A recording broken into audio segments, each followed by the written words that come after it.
Good morning, my friends, wherever you may be in the world today. Alan Clements here.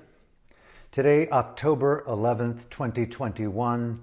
This is part 2 in a series of talks called The Protest Talks. I'm not sure how many I'll give in this series, but they're important to me. Hopefully they're important to you. Welcome. I hope wherever you're standing, sitting, moving, living, breathing, that your heart is in that rhythm of your conscience, in your dignity, in your self-respect, in the virtue, in the privilege of being alive. Yes, it's precious. We have a role to play in this preciousness with our friends, our family, with ourselves, with our community, with our congregations, with our sanghas, with our countries, with our globe, with the future of freedom, with the cosmos, wherever we find a passion to participate in the evolution, the conscious, engaged, evolutional edge of all things right, true, beautiful, democratic, liberating, compassionate, holy, spiritual, the evolution of the human heart, the evolution of human consciousness, the evolution of consciousness out of the human body in context to the total. So welcome aboard, welcome to be a participant to the extent that you're turned in to that place in you. Today's talk, Totalitarianism 101. We're in a context, an increasingly complex context, where things that have happened in the past in remote areas of the world, if you've been born into those countries, not so remote, North Korea, Tibet, Myanmar, Burma, Timor, war zones, massacres, genocides, a day in the life of a Tutsi in Rwanda. These are unthinkable historical plights on the conscience of consciousness. And yet here we stand, sit, walk, move, relate, live, try to breathe, try to understand the context that we're in, 2021, global Earth. And we have what looks to be very clearly not the risk alone of totalitarianism, but what appears to be the earliest stages, could it be the earliest stages of what looks to be a mind grab for the population through distortions, through misinformation, through manipulation, through cognitive bias, through ways to orchestrate a compliance against one's will. Resistance there, resistance power. A compliance against one's will. An obedience against one's conscience. That grab for your mind is at the forefront of a lot of people in politics, in religion, in the corporate field of conquest, dictators, Xi Jinping of China. And they come in democratic uniforms as well. And today we are not sure who's on the side of freedom and ultimately who is on the side of totalitarianism. There is a merging that has gone on, that goes on, because it's all born from human consciousness. At the moment, embedded in the greater sphere of existence, call it whatever it is, the numismatic, the existential, the all-encompassing stratums, not just the substratum, but the all-encompassing stratums of interdimensional intelligences, if you will, the collective psychology. So I'm going to bounce back and forth from individual responsibility, individual psychological understanding, to groupthink, to collectivism, to to a larger collective psychological understanding, and ultimately in this series of talks, the protest talks, what is our role, if you will? What is our role? Should you want to stand up and enter the arena of freedom? Freedom versus dictatorship. Freedom of expression versus totalitarianism. Mind control, physical control, biological tyranny. We're seeing the emergence of mandates, which to me speaks specifically of do as I say. Despite the Universal Declaration of Human Rights and the sanctity of the human mind, all beings born equal in dignity and conscience, the right to freedom of choice over religion, school, education, marriage, and my biological being, and my state of mind, the sanctity of autonomy in respect to context, the role of freedom and the role of our obligation being born as citizens on this planet in countries called democratic and free. What is our role at this point as a citizen of the planet, both for our community, for our nation, and for the future of life? So I'm just going to dive in more and more extemporaneously. I wish I was more prepared. I don't find myself living in the kind of integrity that I really see myself to be wanting to live in by preparation. I want to speak spontaneously from my heart to your heart. Thank you for tuning in. Totalitarianism 101. Now, many of you who follow me on social media, call it whatever you want, we released yesterday an audio book of conversations that I had with the imprisoned state counselor, Nobel Peace Laureate of Burma, Aung San Suu Kyi. I've had the good fortune to meet her many times. I spent 6 months with her at her home, in and out of her home, during 95 and 1996, when she was released after her first 6 years of, you say house arrest and detention, but really it's imprisonment. And there we spent 6 months, she and her colleagues, in discussion that were taped. Those tapes were buried in Burma. We could not take them out of the country. And the transcripts were taken out.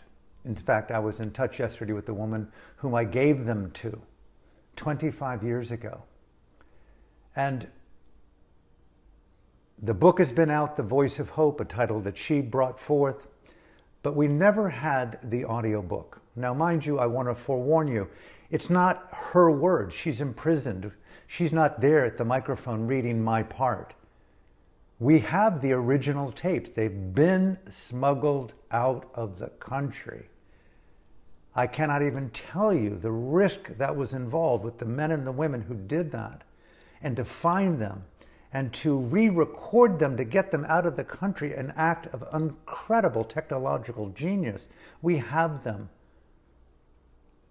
These are replications of those transcripts where I'm reading the parts along with U Tin Oo, one of the co-founders of the National League for Democracy, one of my best friends, one of my mentors, a former general of the army under the dictator who renounced totalitarian psychology, was imprisoned as a result of that and came to the monastery after his release from 6 years of solitary confinement back in 1980. Where we met. And it was through him that I met Aung San Suu Kyi. And one of his friends and colleagues, a former colonel in the army, U Chi Mung. The three of them, along with a number of other people, are in this book. It's an audio book. We finally brought it to the world by the good support of the genius of my colleague and friend, Jeffrey Hellman, the audio engineer out of New York City, who brought this audio book to Audible, to Amazon. It's been read, it's been edited, it's been approved, it's up on the sites worldwide.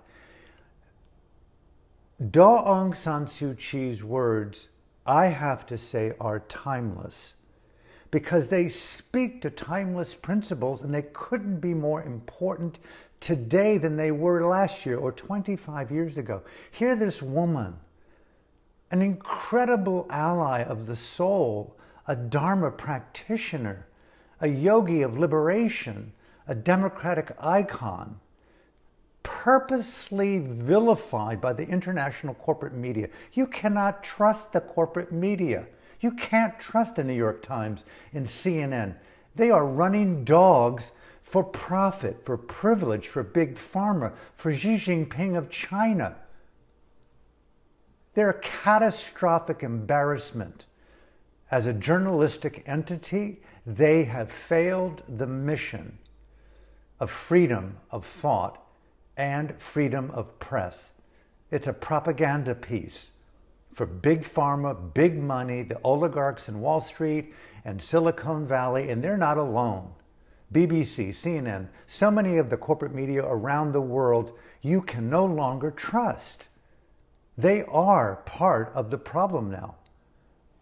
Cancellation culture is a mild term for the emergence of totalitarianism. First they came and got the social workers, and because I was a Lutheran priest, y'all remember that. I didn't speak up. But right now today, they're coming for everyone. They want your body. They want your mind. I'm not an alarmist. I'm a little slow at the draw sometimes around these kind of things. Who could ever imagine it would happen to America? Who could ever imagine it would have happened to the sophistication of a democracy called Germany? We have parallels. We have insights. Today we must be vigilant. Totalitarianism 101. These are in support of my friends and family, colleagues and mentors, alive and perished, some killed, some tortured to death. Some have died natural causes in the country of Burma. It is my spiritual birthplace. I'm indebted to these people. These are radical savants of freedom, of democracy, under incredible duress. I want to just back up a little bit and take my time in this series of talks. You know, back in 95, when I re-entered the country after having done several books on Burma and a film that was very powerful called Beyond Rangoon, with my friend Ong Ko as the primary male actor, and I think Patricia Arquette was the female lead. John Borman, the Irish director, a friend of my dear friend who passed away, Bob Chartoff, who introduced him to Burma, loosely based on my book, Burma, The Next Killing Fields, and a book that we did with my colleague Leslie Kane called Burma's Revolution of the Spirit, a photographic book on Burma's struggle for independence. And that was 25 years ago. And I'm in the country underground, and I seek out company with U Tin Oo, who had just been released as well. And eventually I was able to meet with Daw Aung San Suu Kyi in secret.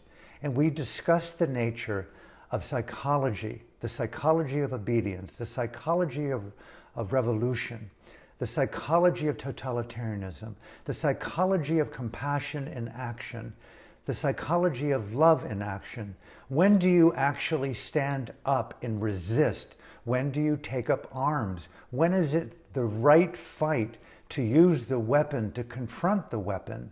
All these things were contained and so much more in these series of underground conversations with this remarkable woman who, I might add, she on herself is remarkable, but one of the great virtues of this woman, and I've been blessed to have met her, consider her a friend, a mentor, a fellow Dharma student of our shared teacher, the late Venerable Sayadaw U Pandita, a meditator. I knew her husband, her children, her colleagues, some of the most remarkable human beings on earth. Why?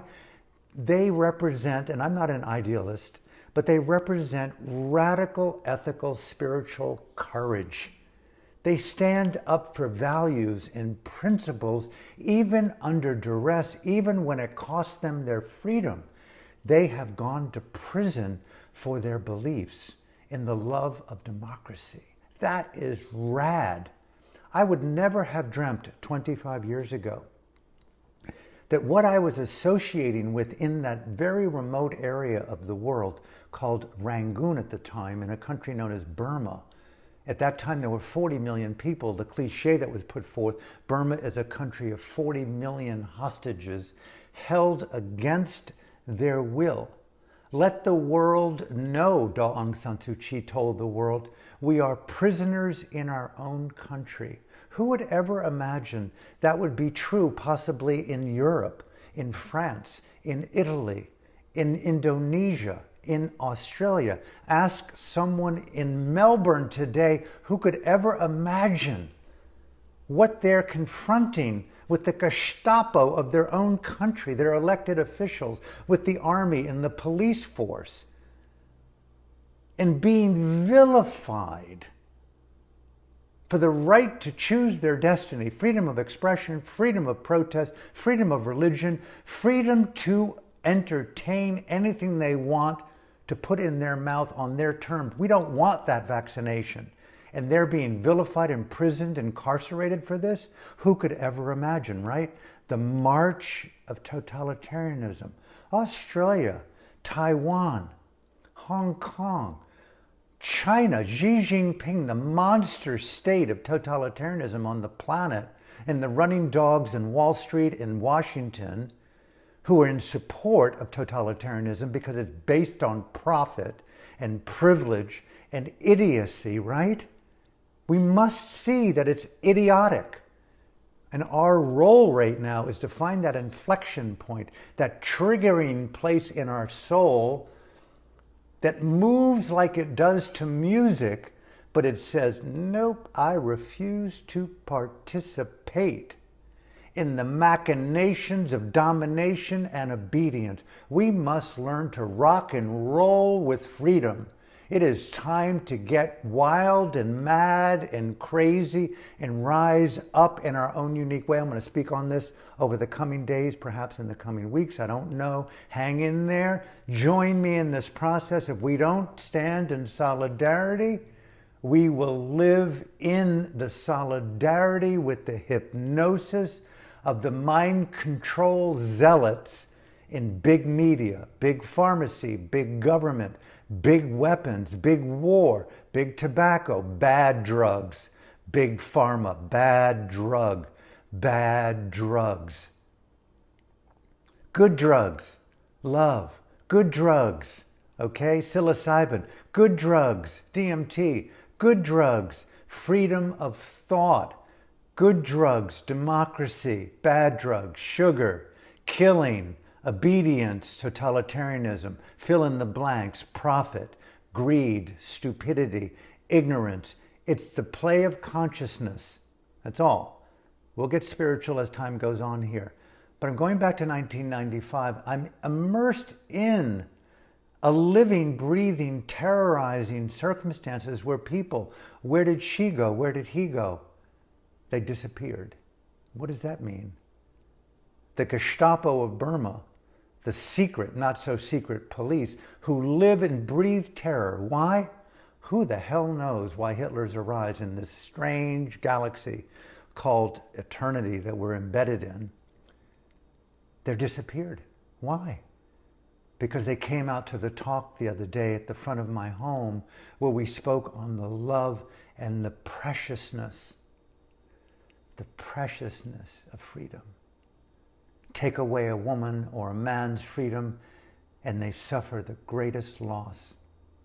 Take away their income, take away their privilege to travel, take away the sanctity of their home, take away their bank accounts, take away their credit cards, take away their freedom of choice, of religion, of who to be with, who to kiss, who to touch, who to allow them to be touched. Take away their freedom, put them in jail, torture them, obliterate their sense of choice, and they become terrorized.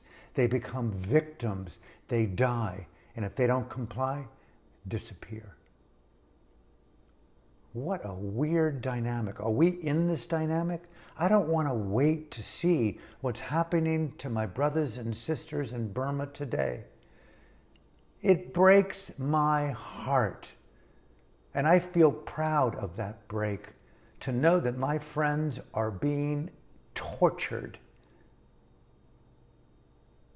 And to be put alone in an undisclosed location, being vilified in the international media, condemned, thrown under the bus, and to have a satanic, evil terrorist former general mocking you in an Orwellian tribunal in an undisclosed location somewhere in the capital of Burma, maybe, with corrupt, lying charges, with manipulating other people who were colleagues to lie, and to mock this woman and all the people that she represents.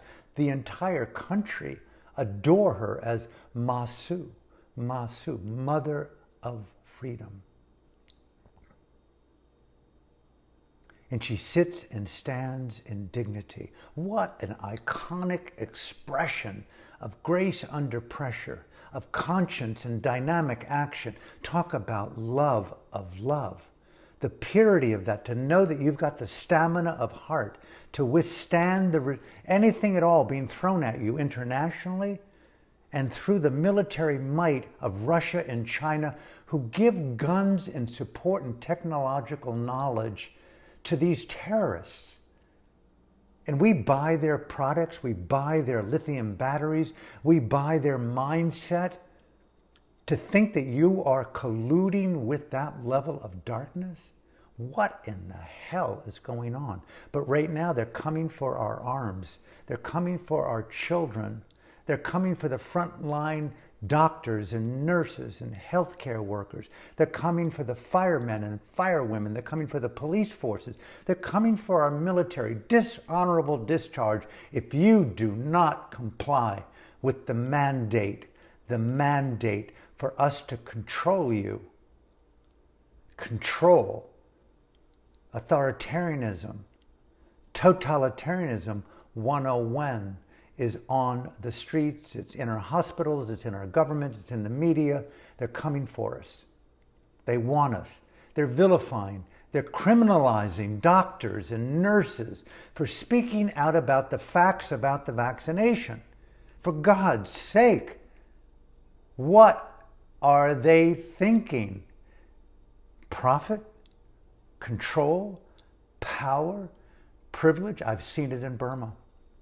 I saw it in Bosnia. I saw it in Croatia.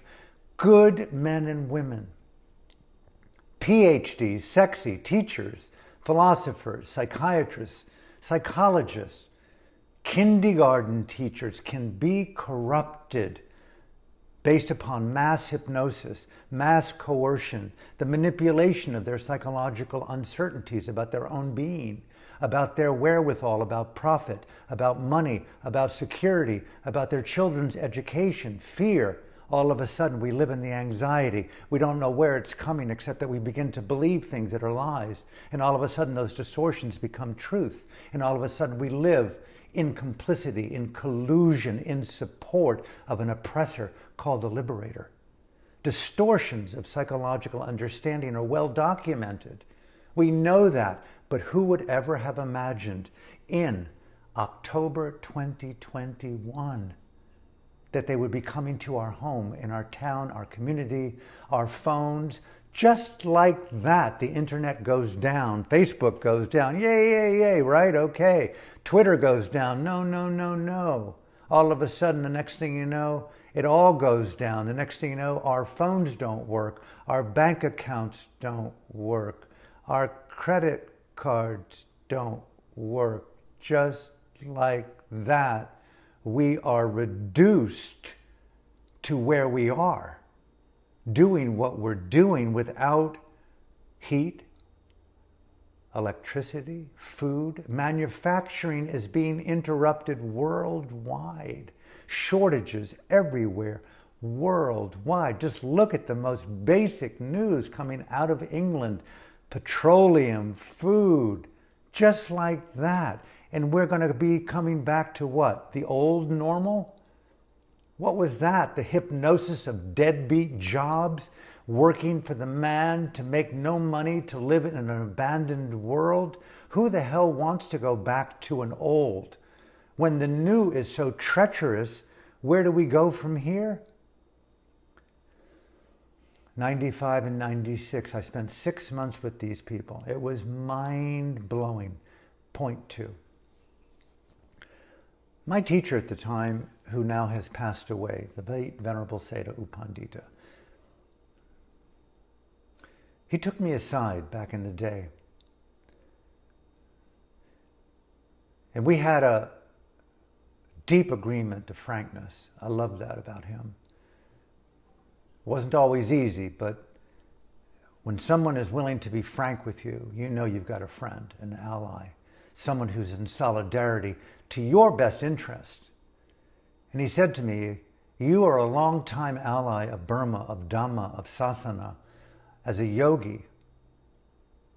Now you're in our country, in my country, in your adopted country, in support of our freedom, our democracy, our leaders, our people, of Daw Aung San Suu Kyi, the National League for Democracy, who have the ethical, spiritual courage to rise up and challenge this 6-decade-long totalitarian convulsion on our country.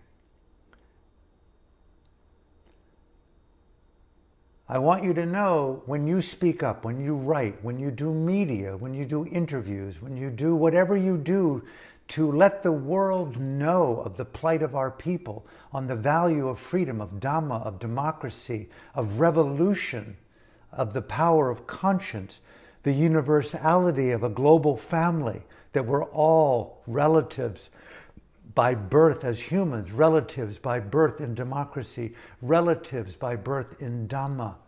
We are not islands separate from each other. You know this deep interrelatedness. You've lived it, you've breathed it. Now you're here as an activist for our people. I want you to know that you must you must do everything possible to study, he said, the mind of the enemy. I don't like to use the word enemy, he said. The mind of the adversary, the mind of the deluded, the mind of totalitarian psychology. You must study it. You must study the weaknesses of their positions. You must study the mindset of these people. You must find the leaks, the crevices. You must find the light. You must find ways to infiltrate their delusion. You must speak to their abandoned dignity, their abandoned conscience. Remember, Alan, you are a supporter of a nonviolent activism, but that nonviolent isn't passive.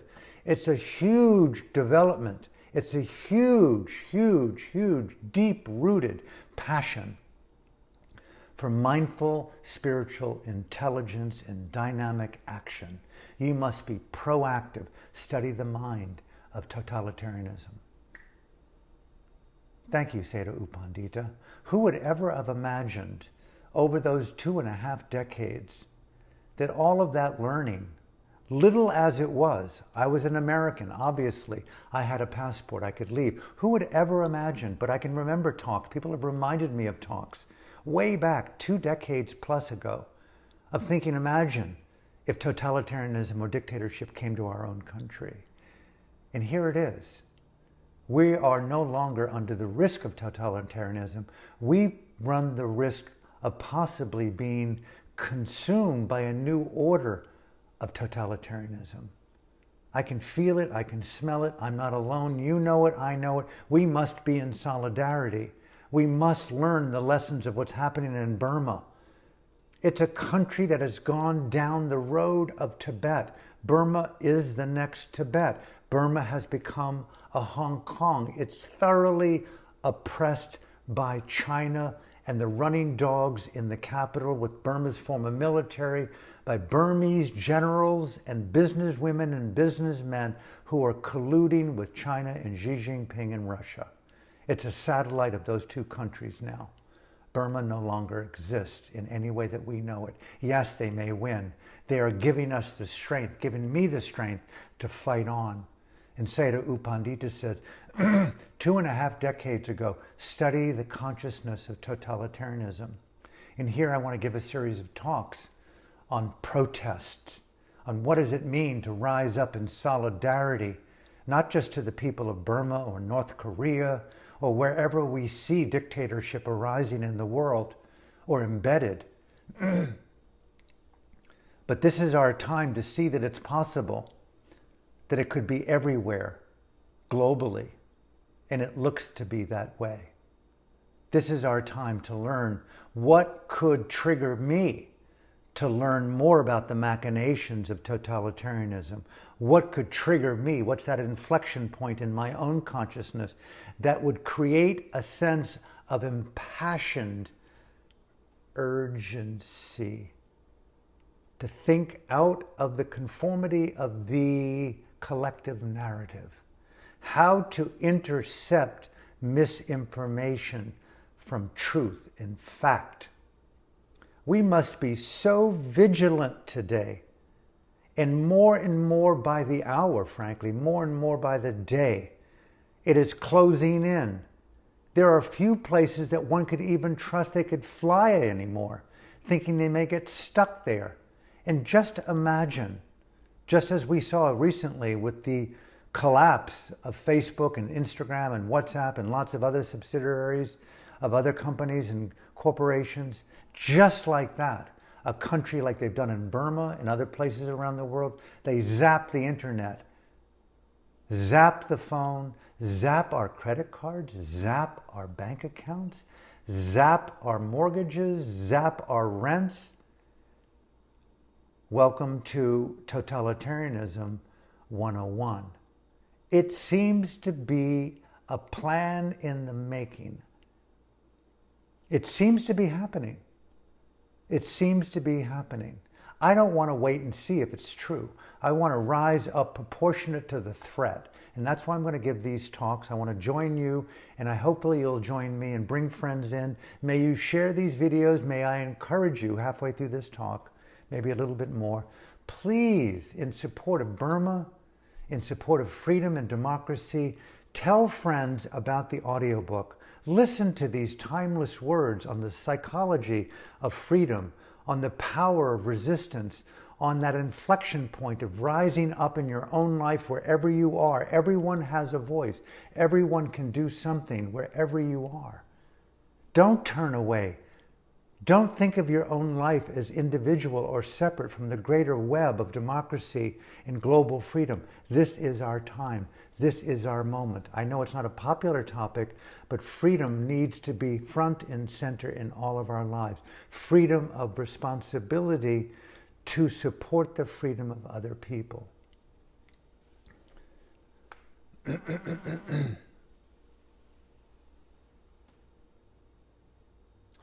Let me come to somewhat of an end here on this second part of this protest series. We might ask, where are we in the spectrum of who we are, what we've done, where we're living, to more draconian circumstances? Where are we on the spectrum of freedom versus incarceration? Where are we in recognition of our own freedom of mind versus indoctrination and being hypnotized, controlled by false narratives that we believe we propagate? Good families, good people, good friends, good communities turning on one another, as we've seen over history, how families can turn on families to turn families in because they're not obedient to the totalitarian narrative that's disguised as freedom and democracy and well-being. Could we be conscripted? Could we believe in the Stockholm Syndrome as being real in our own lives? Could we feel that we could be part of the experiment of obedience against our own conscience? It's possible. We're human. Way back when I released a book called Burma's Revolution of the Spirit with my colleague Leslie Kane, back in '95, Congressman Tom Lantos from California, where I was living at the time, we asked him for an endorsement, which he gave. And many of you know, if I'm not incorrect, he was the first survivor of the Holocaust to be an elected official in Congress or Senate. I think so. More to the point, He was once asked, I heard in an interview, having been a survivor of the Holocaust as a young man, his parents and many other relatives were killed. He survived, obviously. And it was asked, you've seen some pretty horrific things in your years, having lived through that most unthinkable time. In retrospect, what would you have liked to have seen different than what you know? You must have seen some pretty horrific things in those camps. And as I recall this, he said, yes, I've seen some horrific things, but most horrifying in retrospect were all of us as deplorables, as undesirables, as Jews on a train platform, knowing that we would board a train and knowing our destinies. And we stood there and in a strange agreement boarded the train without resistance. That to me is really mind-boggling. Boarded a train to our death, in most cases, without resistance. Just told to board and we board, okay. It was asked, what would you imagine doing differently than doing what was done? And he said, I wish I could have had it in me to throw myself on the tracks in front of that train.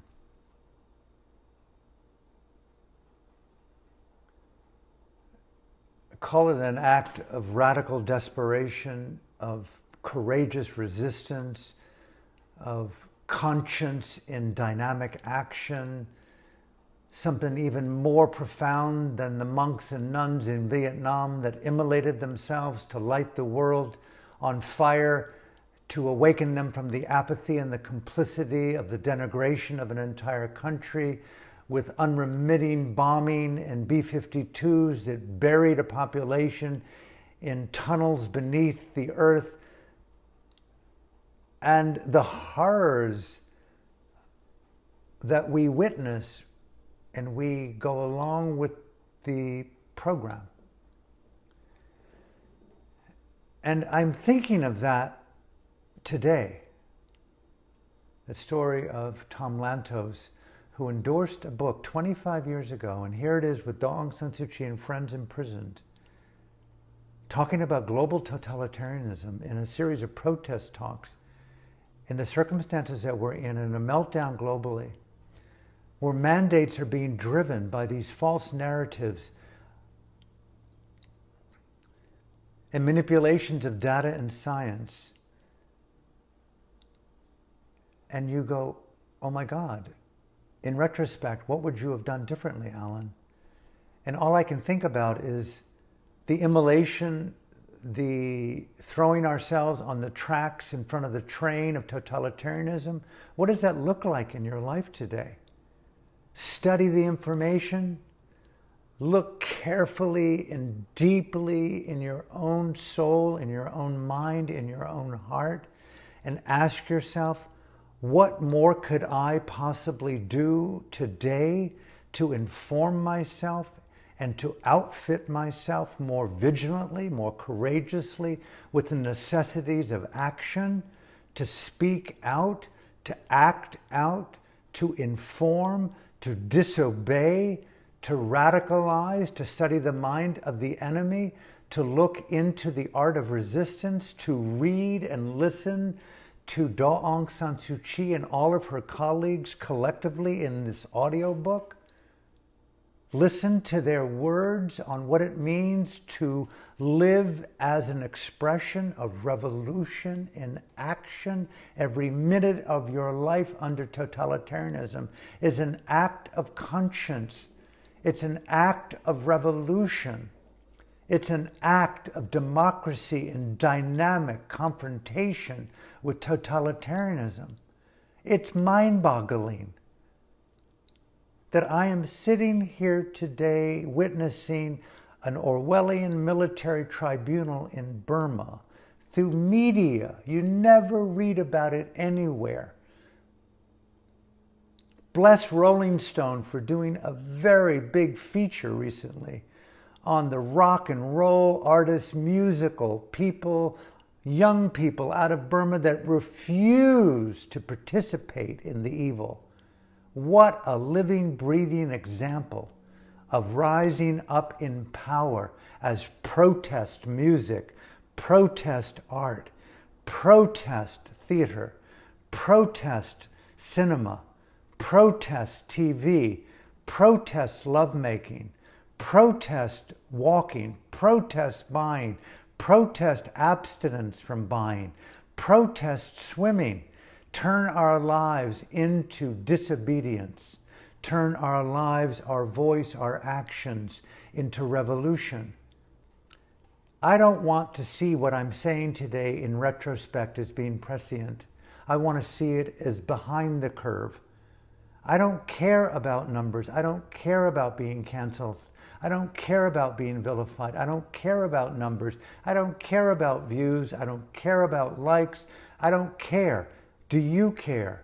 We must find solidarity somewhere deeper than that level of caring for artifice, for the propaganda of influence, for belonging to a false narrative, to be a clog in the wheel as an unpaid advertisement for social media. Blah, blah, blah. We're an algorithm, an organic breathing algorithm for totalitarianism. Okay, find me out. Crucify, vilify, do whatever is needed, but we're keeping alive freedom. We're keeping alive the dream. We're keeping alive the future of freedom for the children, for the future of the children's children's children. I want to close here.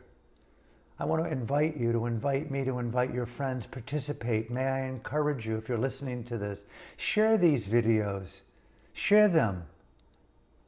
Share them to groups, spread the word, speak up, do all that you possibly can. May I invite you, please get our audiobook, The Voice of Hope. You can get it on Audible. Send it to friends, send it as gifts, send it to diplomats, send it to ambassadors, send it to people around the world. Daw Aung San Suu Kyi will soon be imprisoned for life, if not murdered, along with her people. In the march of totalitarianism, first they came and got the communists, and because I was a Lutheran, I didn't speak up. Then they came and got the yoga teachers. They came and got the American Buddhists. And because I was not an American Buddhist, I didn't speak up. We've got to overcome the divide. It's time to rise up in unity. The voices may be small, but they're loud, they're potent, they're informed. We're not idiots, we're not dumb. We are the masses. We are the people. We are conscience in action. What is your act of conscience? May I encourage you? Take your time today. Write down, what are some of the ways in which I can protest mandates, authoritarianism, mind control? How can I tune out, turn off, and how can I elevate? How can I fight back? Where can I live? Where can I breathe? What can I do? What can I say? What can I write? How can I live my life in revolutionary, dynamic action for the support of freedom, not just in our own lives, but for the future of freedom for our children and freedom in this strange, weird cosmos that we're embedded? Become intolerant.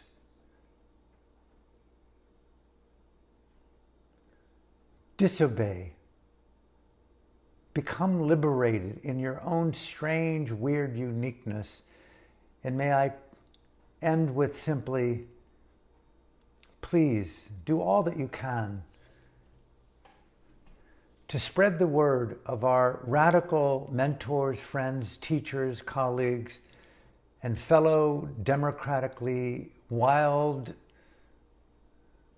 activists in Burma. Support them. This was 25 years it took for this audiobook to come together. May you spread it far and wide. May you tune in. May you listen. And may you find your own expression of protest wherever you may be, and refuse to participate in any form of mandate of authoritarianism or control, biological, cultural, political, spiritual. Refuse to participate in the conformity of a lie. So from my heart to yours, thank you for tuning in. I hope to see you tomorrow, God willing, 9:30 here from Hawaii. Thank you. Have a beautiful day.